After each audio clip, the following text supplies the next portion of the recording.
police soon learned they needed to call on the expertise of lottery scam task force operatives.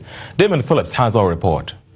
A chain of events unfolding in what are usually described as quiet sections of Trelawney. About 12 this morning, the Trelawney police responded to reports of gunshots heard in the town of Falmouth. Upon responding, they got further report that 2 men were seen running from a motor vehicle. The 2 men were subsequently arrested by the police. The police say they found 30,000 Jamaican dollars and $150 in the possession of the men. Upon further investigation, the note was found to be counterfeit, as the serial number on each of the notes were the same. That explains why they ran from their motor vehicle, which was attacked by persons they had tricked using the counterfeit cash. The persons basically tracked them down, and the men ran from the car, and the persons took out their anger on the car instead. So the tires were slashed, the tires over on the right side of the motor vehicle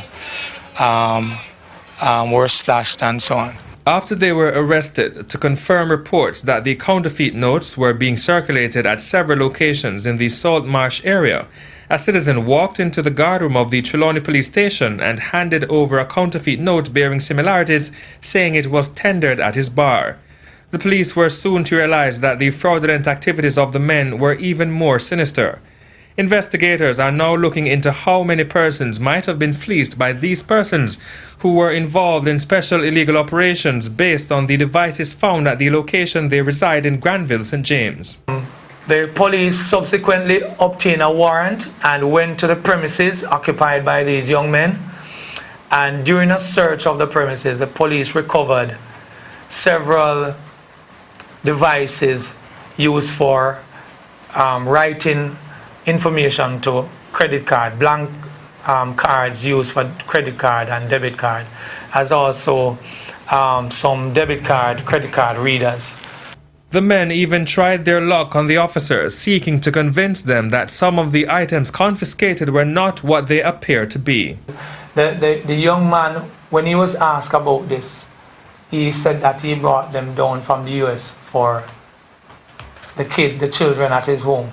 But this is obviously an adult mask, and the police believe that these persons are definitely involved in criminal activities, and these masks, they had planned to use them to carry out some kind of criminal activity.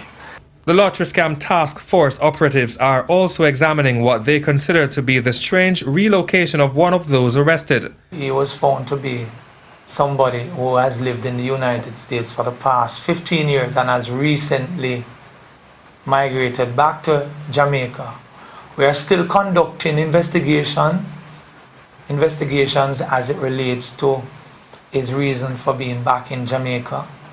He said that he was just tired of the United States. However, we believe that he was involved in criminal activities in the United States. These are yet additional signals that there is no letting up by persons looking to conduct fraudulent activities in 2015. Damon Phillips, CFM News. And still in the parish, police are